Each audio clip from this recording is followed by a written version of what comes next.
welcome back to another episode of CarBiz Confidential. Man, I'm excited today to have Brian Kramer. Me and Brian have been friends for, I don't even want to say how long because it just keeps proving how old I am, right? We just keep getting older and older. But, man, we've had a lot of great times. I think whenever I'm with Brian, I learn more from Brian than he ever learned from me. And he's the biggest sponge I've ever been around as far as, a general manager in a dealership. So I'm pretty excited. He is now really become the expert of the used car market.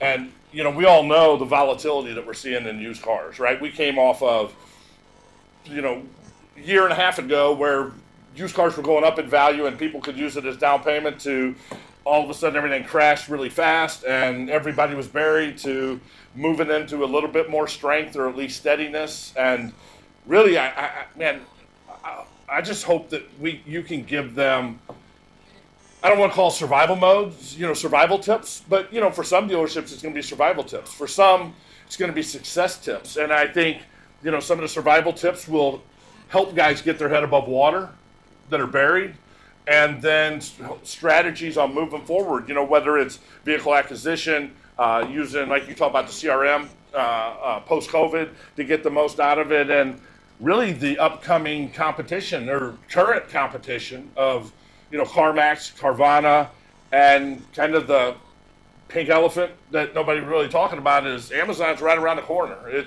We don't know the details of how it's going to happen, but it's going to happen, and it's probably going to be new cars more than used cars. So it's the same strategies if we're going to stay relevant. So I guess first of all, thanks for being here. Tell everybody a little bit about yourself, and then let's really roll into this used car stuff. No, I'm looking forward to this. So my name is Brian Kramer. I spent about 27 years in automotive retail, and then the last 3 years I've been working for Cars Commerce, Cars.com, Dealer Inspire website, AccuTrade. And I made that jump, it was actually 2.5 years ago. I started off washing cars, selling cars. I met Tim early on when I was just getting started as a general manager. We actually wrote the playbook for the dealer group I worked for at the time together. Every process, procedure. Remember that? I still have that. I still have it. Hell yeah. That was, there's no better way to learn than to teach it and to write it, and document it. That experience changed my life, and I'll talk about that here in a little bit in terms of what we're doing like that with used car acquisition, appraisal, acumen. And then, so I became a GM back in '03 and ended up running stores with the Germain Automotive Group, Auto Nation, and then I went back to the Germains at Toyota of Naples and Lincoln of Naples and their big lot before this newest stint that I've got right now where I get to go all over the country and see the best of what everybody's doing. Yeah, that's awesome, man. So I guess what's the state of the union right now? Big picture on used cars. What do you see coast to coast? I understand it's probably a little different when you hit, different regions have different tendencies, different challenges, different positives, but overall, what's the state of the union in the used car market? Well, I look at it like this, like how many 0 to 5 year old cars are going to be coming back into the market each year? And if you just go back to 2021 even, there was 17 million vehicles coming back into the market, 16.8. Now, when I say that, I'm not talking about the SAR. That's kind of a reflection of the SAR. And then it kept on going down into 14.2 by 2022. And then this year, we're going to finish out the year at like 12.8 million used cars coming back into the market. So because of what happened 5 years ago with COVID, we're still feeling the lingering effects of those units in operation. So there's just not as many trades that are coming back into the market because there wasn't as many cars built, there wasn't as many cars sold. Yeah, we sold like next year is going to be worse. Roughly, right? We sold I always say we sold about, and it's not an exact number, but around 30 million less vehicles over that 4.5 year period of time. So we're just hitting that 3-year trade cycle. So that's 30 million less used cars, 30 million less trades, when you consider all the rental fleet that didn't get sold and everything. So you're right, man, it's the supply coming in. So how's that going to affect us? So here's the other bigger impact. So for anybody who saw the recent Carvana, earnings call, and CarMax will be, probably similar. Carvana absolutely crushed their expectations, and it's mainly because they're acquiring so many cars from consumers. Their average PVR all in was like 76.85. So that's front end, back end, inventory write-up, F&I, and wholesale. So they are acquiring, and they're acquiring, I don't know, what, 80 something percent of their vehicles from consumers. CarMax doing the same thing. 2 quarters ago, CarMax did 91%. Whereas the average Of all the franchise cars dealers, they bought. of all the cars they bought were from Wow. consumers. So when you don't have auction purchases, that's not dragging down your PVR. So now you're competing against those. But think about this: 1.2 million plus is where CarMax is going to finish for the year.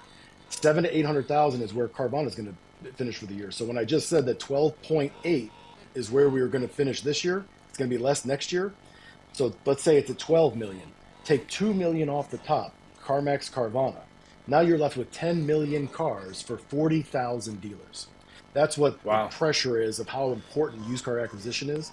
So people have to think about it in ways they've never thought about it before. They've got to get creative, get out of their comfort zone, and they got to be comfortable doing things like Carvana's doing or CarMax is doing that they weren't comfortable doing a couple of years ago. Because if not, they're going to be relying on new cars and auction purchases, and it's just not profitable. Yeah, it's you're paying the most, right? Your gross is going to be the less. For And I cars that aren't think even that desirable, right? They're either somebody right. else's leftovers, or it wasn't somebody's first draft pick. Let's put it like that. Yeah, or a bunch of lease returns that you're going to pay too much for it. So, enterprise cars, stuff like that, is what you're going to be getting. Well, Like and, Carfax, high and I think mileage. yeah, and especially with Carfax, the effect it has on the value now. I mean, you remember during really the chip shortage, COVID was mostly through, but it was a chip shortage. You didn't care how many Carfax claims were on there. Right. Now, what's a Carfax claim do to the value of the vehicle? So that's a that's a really hot topic. But on a car that's 15 grand or less, those cars are like gold. So those still are like COVID cars. EV 21 Right. grand or less, you got the rebate. Not going to be that big of a factor. Once you get out of that space and you start going up, you start getting into like my Bronco. I got rear-ended. It was a 2023 Bronco. Uh, wasn't my fault. Somebody rear-ended me. 7 grand is how much less it was worth. Yeah. And that it was a Wow. $55,000 car. Because here's Well, the at least it. reality. Thank goodness I did. But at the end of the day, most of the any search history with consumers, half the customers opt to not to click off the little button that says I don't want anything without a clean Carfax. So now you're Right. eliminating half of the market. When you have a Yeah. vehicle like that. Well, it's funny. My daughter, she's 15, going to be 16 actually on Tuesday, and she's been, obviously That'd shopping be the quick. internet for cars. Yeah, and I had to teach her to make sure that you click on, no Carfax claims, no damage, and she's all over it now because she was bringing me crazy cars that had flood cars and 5 Carfax claims and everything. I'm like, I'm not buying those. And in that case, I'm a customer. Just like you now. With your how old's your daughter now? About to be 18 and Yeah. 14. So you've We're been through it. civilians. Yeah. Yeah, that's right. And you're getting ready to go through it again. So it's my point on that is my daughter at 15 is actually smart enough to know or now she was educated that you don't want a car with damage on it. And they've made it so easy now. Right in the past, it was hard to find out if a car was in a wreck. Carfax, for somehow I had a claim on a truck. I had a Trailblazer before my Hummer, and or a Trail Boss, and man, 2 times I backed into my sister because she parked in the driveway, and I backed into her. Dumbass, I know. But both times I paid cash for mine. Both times they still showed up on Carfax.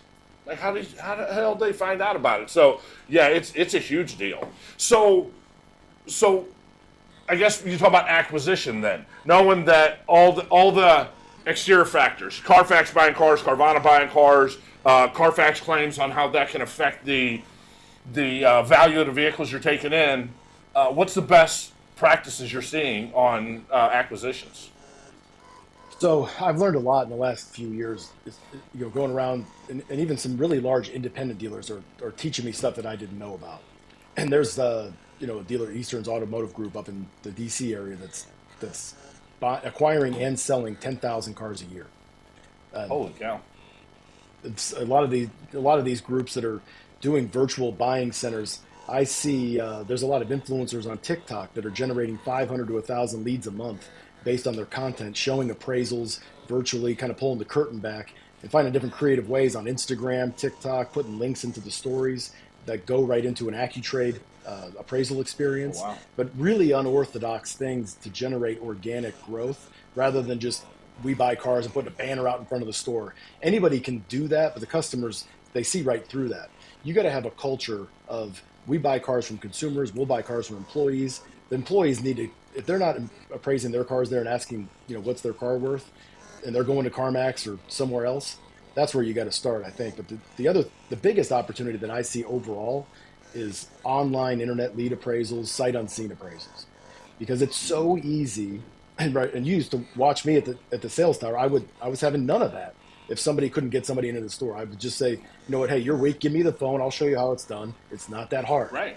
But that Right.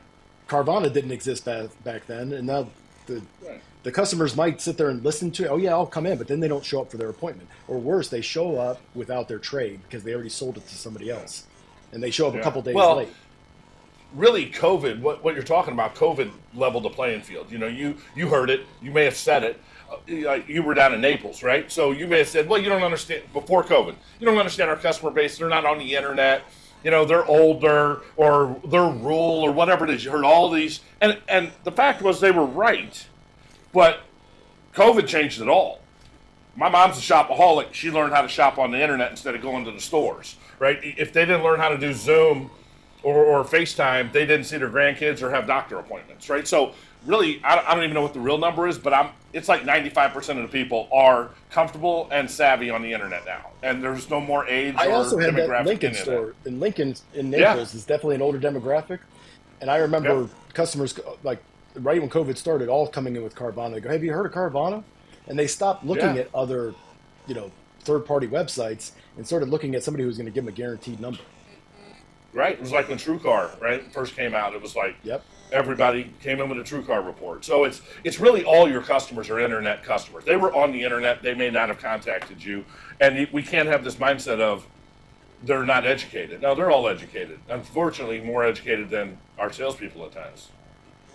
Yeah, and you know what? The salespeople, if you make it too hard on them, this is what I have definitely learned, looking at it from afar. If there's a lot of friction and a lot of grinding at the desk about where is it at, they're just going to kick the trade. And the customer's like, well, you know what? I'll Yeah, just see what hey, have you tried Carvana? Have you tried CarMax? If you don't have a handle on your sight unseen appraisals, then somebody else does. And somebody else is reviewing right, all your appraisals just at your competitor.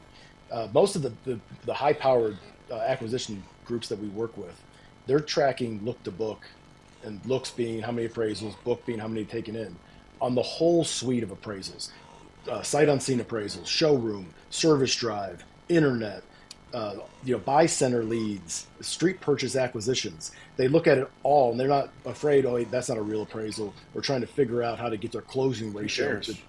Right. 60%. Right.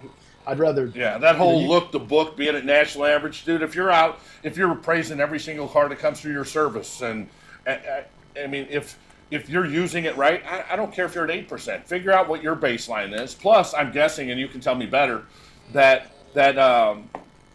really you can't. They're not all created equal, right? that's And right. so That's look the right. book almost has to be broken down to source of the appraisal. You nailed it. And that's actually, we just updated our dashboard to do that. So what we're seeing nationally is, and we work with everybody, but I think 3 of the top 25 dealer groups. So we're gathering all this data, but sight unseen appraisals are 18% is what we're seeing overall. Service drive appraisals, once the customer agrees face to face, I'm not talking about just putting an appraisal on their seat, is 20%. Uh, Showroom appraisals, 45%. And then we're seeing internet appraisals like 12%. So yeah, if you could, like when I was in retail, we were doing 500 service drive appraisals. So yeah, my look to book went down, but we stopped buying cars at the auction. And here's the other Right. thing that's really crippling. If anybody that is watching this takes anything away from this, every time that one of the dealership customers gets onto a competitor's website, CarMax, Carvana, and whoever, and they get their car appraised, that data, now they're retargeting that client. They're sending Yeah. them updates. Hey, by the way, your car is worth more. Now they're all following up with your data of your client base because you allowed them to get on somebody else's website. If you don't give them the information, you're almost forcing them to go bounce somewhere and get it. Now they're marketing them.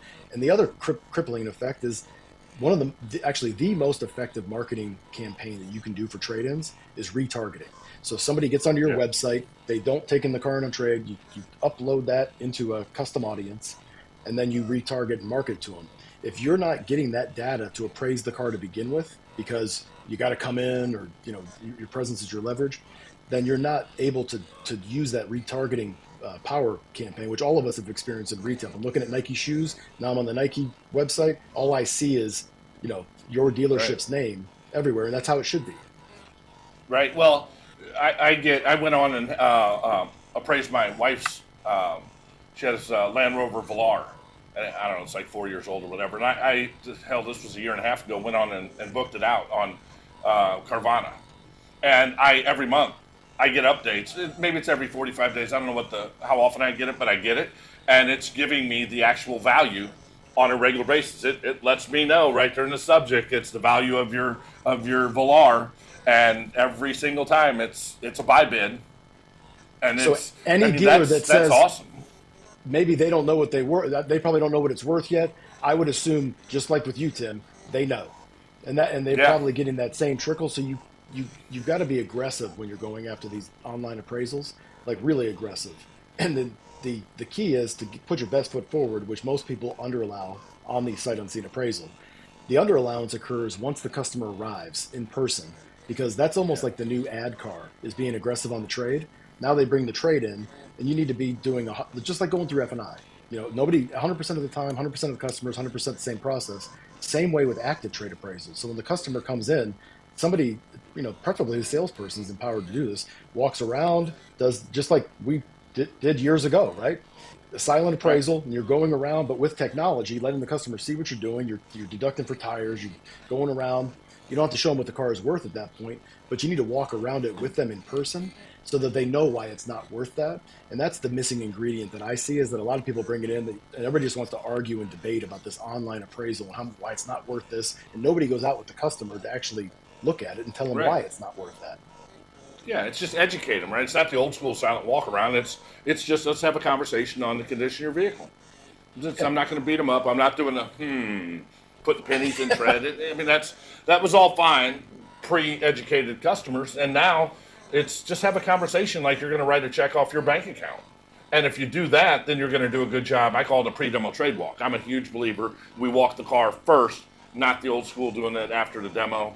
Highest emotional point of sale, 100%. just before I go into the most stressful part of the sale, the negotiation. So it's always crazy. But so I guess here's questions then. Just me thinking as a dealer is, okay, number one, how can I get more people doing online appraisals on my site? What are you seeing that people are using to drive traffic to their appraisal tool?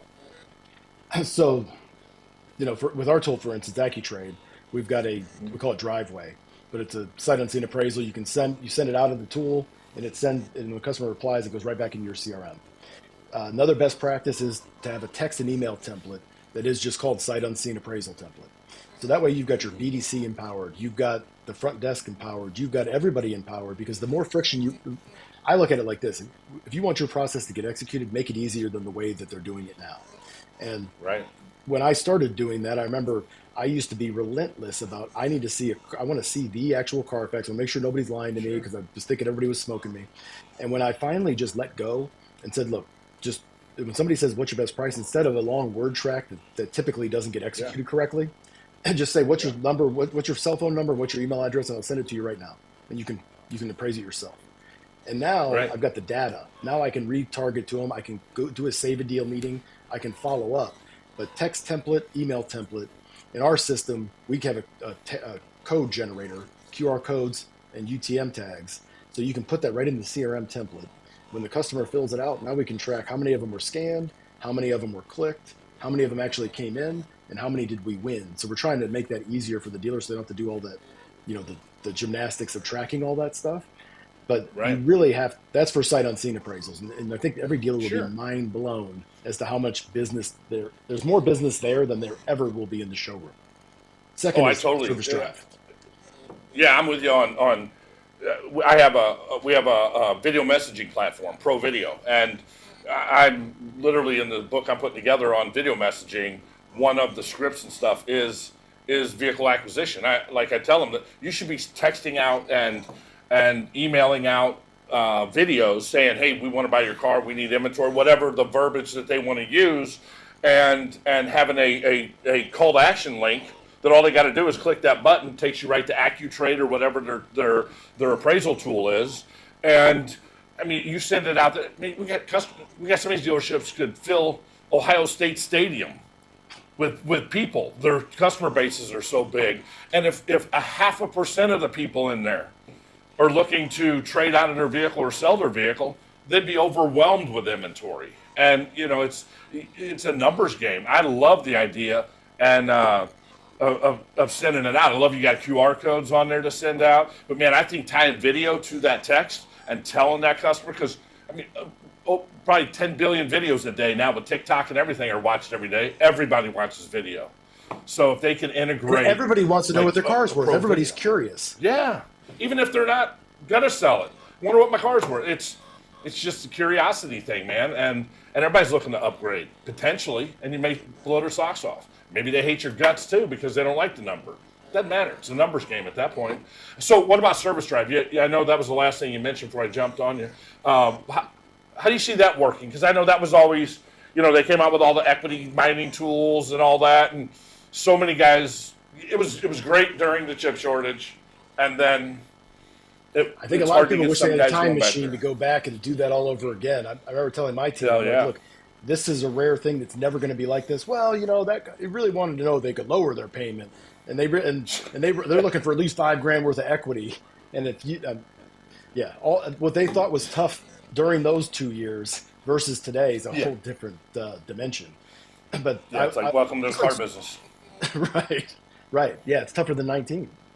So just like with green on the service drive, if you're calling a customer, and I'm preaching to the choir, but what's easier to call somebody and see if they're still in the market? Have they done anything yet? Or all these, the things that you taught that, the calls that end conversations, they don't open conversations.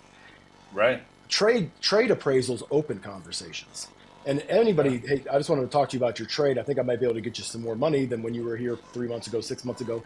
In my mind, it's the best and should be the go-to reason for every single prospect and follow-up call. Nobody wants to be sold, but everybody wants to sell something. That's right. And everybody also wants to buy.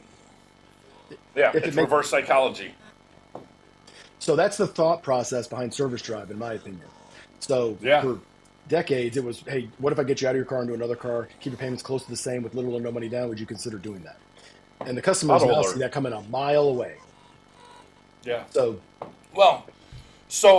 how would you do it? So you go into a dealership, set it up. Would you have a team of guys doing it? Would every salesperson be part of that? Would you have it on a volunteer basis if they want to be part of it? What have you seen dealers do? Hire a separate team, use the team they got, combination? Great. Those are all the right questions. So I've seen about 10,000 ways that don't work, including all the ways that I tried. And I've tried all those things. And when you're going after equity, there's only so many people. I think right now it's 11% of people have equity. So the question I ask everybody else is, what about the other 89%? What about the 50% that either had an outside lien through USAA, or they've got a credit union, or they're really paying cash? How are you approaching those? Because what I found the last few years that I was in retail is I just needed to simplify it. I kept trying to get everybody to memorize that word track and go out there, and then they'd say, give me some reason. Hey, I told you that they don't want to be bothered. Service department's upset. The CSI is getting affected. So I took just a handful of people and I said, here's, I just want you to go out there and greet the people. But it's hard psychologically for a person that's sold for 20 years to go out and buy. And what happens typically is, hey, what if and this is the word track, if we were able to get you more money than what your trade's worth on your Velar, Tim, would you consider it? If I paid you more than it's worth, would you consider selling it to? And you're either going to say yes or no, right? And a lot of people say, if you gave me more than it's worth. So if you do that, the problem that I see a lot of salespeople fall into is, well, what do you think you want to replace it with? And that's not the time to do that. Right. What should happen immediately is it should go right in. Let's take a look and see what your car is worth. Because if not, you feel like you're being sold. And you're still going to get there. You're still going to select the vehicle. 85% still replace it. but you've got to see that through the question you asked, the commitment that you're making. Now, what that requires is you enabling more people to be able to appraise cars. Obviously I'm biased towards AccuTrade, obviously, but we used it back then. And I told them, I said, look, I'm not going to use all this technology. We're going to go back to old school. And you're just going to fill this out, point and click, ask them for the miles, go around the condition. And we're just going to, and it's not going to show, didn't show them the number, but they were doing the active walk around. So I ended up hiring people from Starbucks, from Chipotle, from P.F. Chang's, and just told them just to buy cars. And I found that was the most successful way because they weren't clouded. And then we actually ended up having them sell it at the end. But the best way to open a deal, when you can wait all day for traffic coming in through the front door, but 90% of it's already an appointment and there's no fresh ups anymore. Yeah. And there hasn't been for decades, is to go out there and ask somebody if they want to, if I paid you more for your trade than it's worth, would you consider selling it to me? Now, a lot of people say no. Hey, no problem. And that's where we use our QR codes on the back of a business card. No problem. My name's Brian. I'm here in the acquisition team. If you ever think about selling that car, make sure you call me first, because those cars, we need them on our used car lot. If they say yes, hey, let's go take a look at it, like right now. And you walk right into the appraisal. But it's a different kind of cherry picking. And that's what everybody's trying to do with equity leads, but they're cherry picking the wrong customers, because the people that transact on Service Drive have negative equity. People with equity don't trade out because they've got equity. Right. They don't make those kind of decisions. The people that are payment buyers have a little bit of negative equity, and then the other thing is over half of the customers don't want the car they're driving. They bought a car during COVID, or they didn't want that color, or they want new safety features, new technology.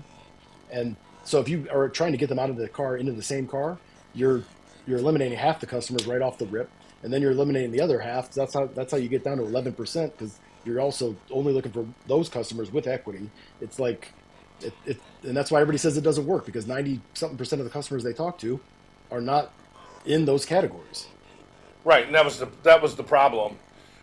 And I think, at the time when all the equity tools and stuff first came out, they had their place. They were better than what we had, right? Because we had nothing. So it was, before the equity tools, you went back to service department and you'd spend 4 hours with a customer and find out that they're 12 grand upside down and filed BK 4 months ago.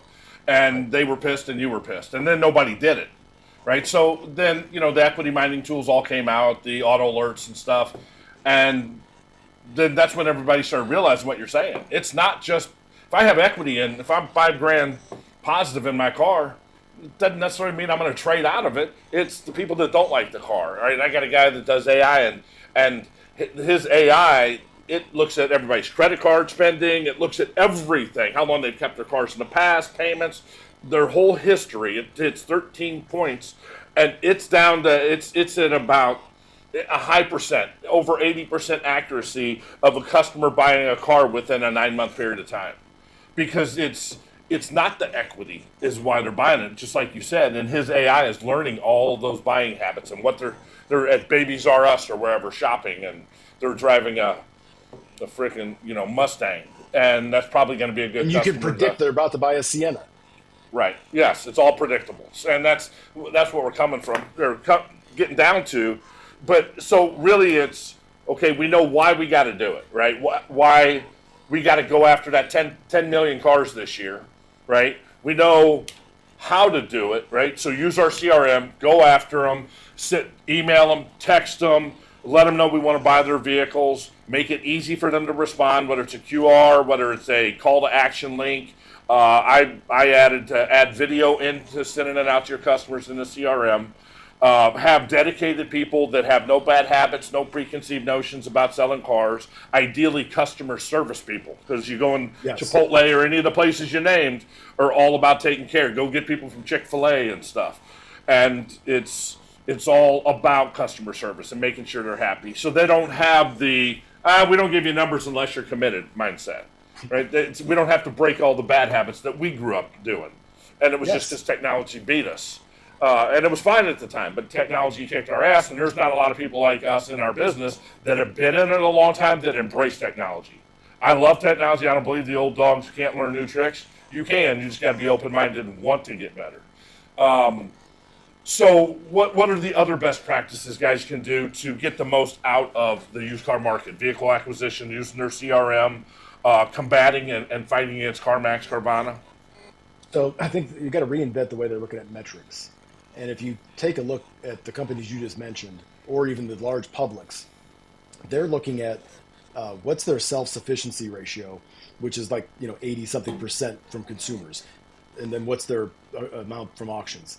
The next thing is what's your appraisal efficiency, and appraisal efficiency is for every 100 cars you sell, how many cars do you have to appraise? And what's happening is because so many people are only focused on showroom look to book, they're not tracking sight unseen, internet, and all these other appraisals. Not only they're losing the marketing opportunities, but they're also losing the save a deal opportunities. And I see that, the majority of stores I work with, for every 100 cars they sell, they appraise 80. Now know better than anybody that in order to do it, you got to appraise twice as many cars as what you're selling, because it's a 50% win rate on those. And how many people do you have to put on paper in order to appraise that many cars? And how many people do you have to greet to put that many people on paper to appraise that many cars? And the number is 3 to 1. So that should be the target. And I think a handful of people, CarMax, that's their number, but at least 2 to 1. You should be at 200 appraisals to sell 100 cars. And if not, then your customers are going somewhere else, which leads to my next metric. So that's appraisal efficiency. Then you've got trade capture efficiency. Now, trade capture efficiency is much different than look to book. And this is the future of the metrics to know, because you can't smoke these numbers. You can't not, it just is what it is. Trade capture efficiency is for every 100 new cars you sell, how many cars do you take in on trade? National average, 43%. So that number should be closer to 70 or more. We've got some dealers that are at 67, 75, because think about it, there's only so many first-time buyers. Some scrappage rate 2.5%. So there's really not that. Some people that are adding to the fleet or adding to the there's not. Yeah, well, one thing to add to that to confirm what you're saying is it's hard to sell a car on your own now. It's not like we had we had the classifieds, right? It was easy. Everybody would put a car in the classifieds. You'd look in there. Then classifieds went away. We had Craigslist, right? And Craigslist, everybody was doing it, and then I don't know what happened to Craigslist. It just became a place for like hookers, Facebook or something. Marketplace, and then right? Yeah, now it's Facebook. Now it's Facebook Marketplace, right? And that's still limited for an individual. Yeah, you can put them on there, but it's a pain in the ass for me to put my own car on there to sell it. And the average person's not going to do that. You don't have financing. You don't have all the other stuff, warranty. Right, and it's going to be a hell of a lot easier to get targeted by Carvana, CarMax, AutoNations, Amazon soon, and they'll start fishing, saying, "Hey, we want to buy your car. We need cars." And before you know it, we lose all those trades. So yeah, I just wanted to add the selling a car on your own's hard. And when I hear people saying we're just not getting any trades, okay, that's because they're selling them somewhere else, to another dealership or group or company, because it's a pain in the ass to literally sell the car. You're not putting a sign in the grocery and parking it in the grocery store and selling it anymore like the old days. There's a lot of dealers that I work with that are big dealers that, especially big new car dealers, where their trade capture efficiency is in the teens. And wow. But they're at a 50% look to book, so they don't dig into it. And I'm like, well, yeah. How many trades you taking in? I'm at a 50% look to book. Don't worry about it. I'm like, okay, well, how many trades are you taking in? I look at the sales log, and I'm like, there's no trades here. And then they say, shit, there aren't any trades here. Where are they all going? Now, on used cars, Tim, it's even worse. So the used car trade capture nationally is 26%. So you remember we used to say, wow. Hey, at least if you can get a trade and you can get them to finance, well, the used car finance penetration, 30%, and 50% on new. So it's not that same game anymore. So dealers need to, and on that trade capture efficiency, it's like 80% with CarMax. So how are they on used cars doing 80%, getting all these trades? Because they lead with the trade, like you said, is early in the process. They flush it out immediately instead of getting it parachuted in at the end. Yeah. Now, that's why the goal should be 3 to 1 to make sure on every single one where, like you're looking, you got a search warrant out for the guy. Where is the trade? Like in Naples, these lots are so small here, and you can barely put one car in the driveway, let alone two. And the garage, they're just not. It's not like you got all these huge lots in West Virginia where you're parking all these cars in the front yard. I guess, there's nobody's adding to the fleet. They have to replace their vehicle. So, but it's never the whole car, right? Just parts with bathtubs. When you right, no wheels, or the wheels come separate. So when you're asking a customer where is it at, oh, don't worry about my trade. Okay, well, did you give it away? Did you give it to Goodwill? No, I sold it to an online company. Individual? No, Carvana, you ever heard of them? Selling them Yeah. 700,000 cars a year, 1.2 million, CarMax. So many that those two wholesale 45% of their cars because they're buying so many. They just get rid of the table scraps, take them to the auction. Who buys them? Yeah. Dealers, Car and pay dealers, all right? the money and talk about how crazy these auction prices are. That And they wonder why we didn't. have old age inventory out there because it's what nobody wants to buy. Right. But you talk about Amazon. Wow. A- Amazon is going to do what everybody else is going to do. But have you ever ordered anything for your car on Amazon, floor mats or rubber mats? No. Or most people have, and they'll buy it some Yeah. accessory, like Right. whatever it is, or a replacement part or oil filter. When they do that, they go into the Amazon My Garage, and then they're like on eBay. Now their car is in there, so now that Amazon has the year, make, model, VIN, all that stuff to Yeah. make sure you're That's ordering the right. right part remotely. So when they unlock and unleash this marketing blitz, they already know what your Yeah. trade is. They can orchestrate and engineer into whatever new car portal they want to engineer. And then all they have to do is just keep updating because we're all on Amazon. They're tracking what we're doing on Dude, that's Prime insane. TV. And every move we make, they're going to have the ultimate AWS data analytics platform, just like Cars Commerce. We've got a first party data, uh, that we unlock of people that are in market for cars. They'll Right. be able to do the exact same thing, and they'll be grabbing all that data. And just that's reason number 211 why dealers need to go on offense and not on defense. Because if not, this trade percentage, it's gone down from the high 50s to 40s to 43. Pretty soon it'll be in the 30s unless everybody wakes up and starts going on Mm-hmm. offense and just being transparent and not holding back 3 grand on a sight unseen appraisal. And hey, just see what they say. And off a yellow post-it note with a VIN and miles, you got to send a link. And it's got to be documented, and you got to be able to retarget them, and you got to be following up, and you got to go after the trade as aggressively as you go after the car deal. Well, and I like what you said too.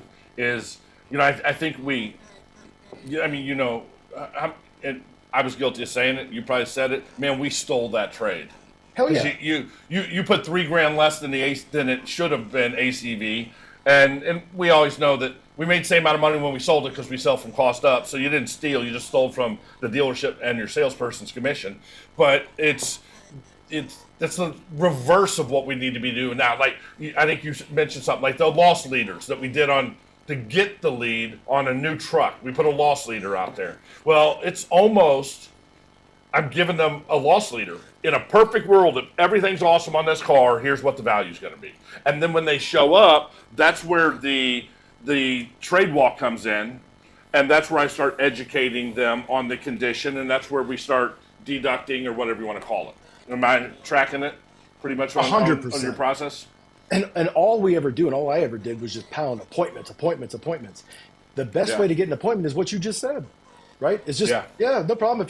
I'm going to take your word for it, rather than, well, let's not assume that it is the way the custom buyers are liars and all the other stuff.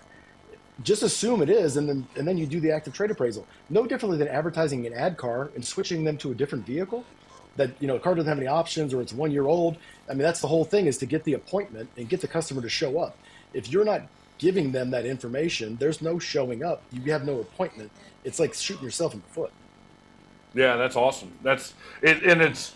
I don't want to say it's completely 180 degrees from what we've thought, but it's about 120 degrees from Close. what our thought process was. So it's kind of a mirror image, and it's Halloween today, so it's kind of the crazy mirror image That's is what we had right. in the clown house, right?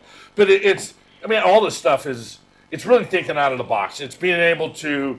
We're not just like what I love about everything you're doing is it's not just change for change, right? It's we both know the value of used vehicle acquisition, and I hear it. And man, I'm in dealerships all the time, and all around the country, Canada, everywhere, and it's a common challenge is getting used cars. I hear it all the time, and I think what you delivered just. I mean, this is only what 40, 45 minutes we've been, 50 minutes. I think what you talked about, if they just implement the steps we had, I think they're going to start seeing more cars, right? It's not it's going to be a marathon, not a sprint, and all those stupid statements, but it's absolutely true. It's work through the process. Realize you're going to think you have the perfect process, and then you're going to run. There's going to be challenges that you didn't foresee, and it's really it's got to be a living document. Your process needs to be repeatable. So every person that is part of the process is doing it the same way, so we can make sure, manage, and measure that everything's getting done right. And one last thing I want to ask you about AccuTrade, right? You bring up AccuTrade. I know, I mean, most people in the car business know about it.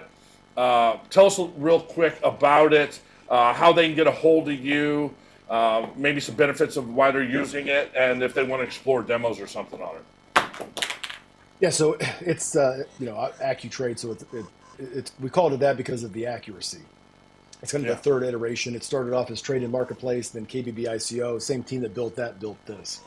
But we put a guaranteed number on 98.5% of the vehicles. Cars that are exotics, highline, Canadian cars, EVs, cyber trucks right now. We guarantee the number. But we'll guarantee the number on 98.5% of the cars, 7 days a week, 24 hours a day. Next closest competitor is maybe 75%. But we also don't just provide the value that's more competitive than CarMax or Carvana 60% of the time. We're also, tracking and measuring all the things that we talked about: sight unseen appraisal, look the book, showroom, service drive. We're also looking at, like the sales process, the road to the sale, meet and greet all the way to the delivery. We have the same thing when it comes to appraising the car with that active trade appraisal. So it starts off with, taking pictures of the car in a certain way, in a standardized, consistent way every single time, scanning it with an OBD scanner. Because right now you got all these cleared engine codes, and you could easily have a $3,000 deduct if the catalytic converters have been taken off or chip put on it, or even just the rear window regulator not working. And it goes around in a systematic way. So now you can measure the process. How many did they ask every customer if they had 2 keys? We've got a dealer, and I was in the same boat, does 500-600 cars a month. They're saving $12,000 a month in spare keys, having to order second keys on all these appraisals. Taking into account color, pearl white Velar versus a burgundy Velar. Those are 2 different cars that are worth 2 different dollar amounts. So really talking about the efficiency and the accuracy of each appraiser, and then what's their look to book based on how much it fits. So if there's somebody who's not taking into account windshields, and on your Velar, I know for a fact it's $3,900. It's not $700 like it used to be. So if you get a rock chip and it's cracked, somebody's like, we'll just take it over to Safelite. No. It doesn't work like that. It's got the insulated acoustic glass. So you've got to be, the name of the game to be aggressive on these appraisals and put all, the best foot forward before the appraisal is to know, because one missed cracked windshield like that on a Velar, now you got to wholesale it. That's a missed opportunity. You can only have so many of those a month. So basically, AccuTrade is whether, I don't know if it's AI, but it's got all the data. So it is telling you real time, live, what it's worth based on, it's based on the country, your market, combination of all the above? Your market and the country. So we do it regionally and nationally, all over North America, here to Canada and everywhere in between. But we're also providing a guaranteed number online from a QR code at a baseball game, in the showroom, the service drive, online lead appraisals, or and empowering. It's so simple. It's Crayola crayon simple that anybody, my 13-year-old uses it intuitively. It's just point and click, you go right through it, and it's a guaranteed number. That's awesome, man. Well, I strongly suggest anybody watching this that needs help, that needs a tool, right? We can put the process together, but if they don't have a tool to actually execute it effectively, then it was just good ideas and lots of hopes and dreams. So reach out to Brian and figure it out. Hey, real quick, 2 things. One, I want to hear the craziest story you ever experienced, crazy, cringy, I don't care what it is, in a dealership. So my first assignment when you and I met, when I was at Mercedes-Benz Columbus, I had a customer the night before that had upset, wants me to buy the car back, having issues back in 03 with Mercedes, sensitronic brakes or something. So I'm supposed to meet him there in the morning. I walk in early, go into the service department restroom, and I'm washing my hands, getting ready to go back out into my office. And I hear somebody in the stall next to me say, "Hey, I need some help." And I looked over and I said, "You need some toilet paper?" He goes, "No, I need you to take my hand." And so I see this hand come out of the stall. So I grabbed the hand, but I couldn't really pull him. And he goes, "I need you to get in here and grab my other hand." I'm like, whew. So it's like Danny Glover and Lethal Weapon, and Mel Yeah, Gibson. exactly. So Yeah. I go in the stall. This gentleman is, God rest his soul, because he passed away, uh, a few years after this. But I get in there and I've got like my hands crossed, right, like this, and I tell him on three. So 1, 2, 3. I sit there and I'm looking at him nose to nose, and I said, "You have a good day, sir." It's like awkward. I don't know what to say. I'm like, whatever. I could see the look in he's not enjoying this moment. His eyes are like, it's an embarrassing moment for both of us. So I get out there, I wash my hands, I go over and I talk to Zane, my controller, who you remember, and I'm sitting down. She goes, "Brian, are you all right?" And I said, almost like a motherly figure. She goes, "You look like rattled. What happened?" And I go, "Zane, I would tell you, but you won't even believe what I just experienced." Right. So I'm watching, as we're having this conversation, this gentleman come walking by. He's like a very, very big man, and one of my salespeople walked up and he does a standard greeting. "Hi, welcome to Germain Mercedes. I'm Mark, and you are?" He goes, "I'm Jim, and I'm here to see Brian Kramer. I talked to him last night about my Sensatronic brakes. I want to know where he's at." So I come out there and I greet him, and he goes, "Aren't you the kid from the John?" I go, "Yes, that was me, sir." He goes, "Well, that's awkward, isn't it?"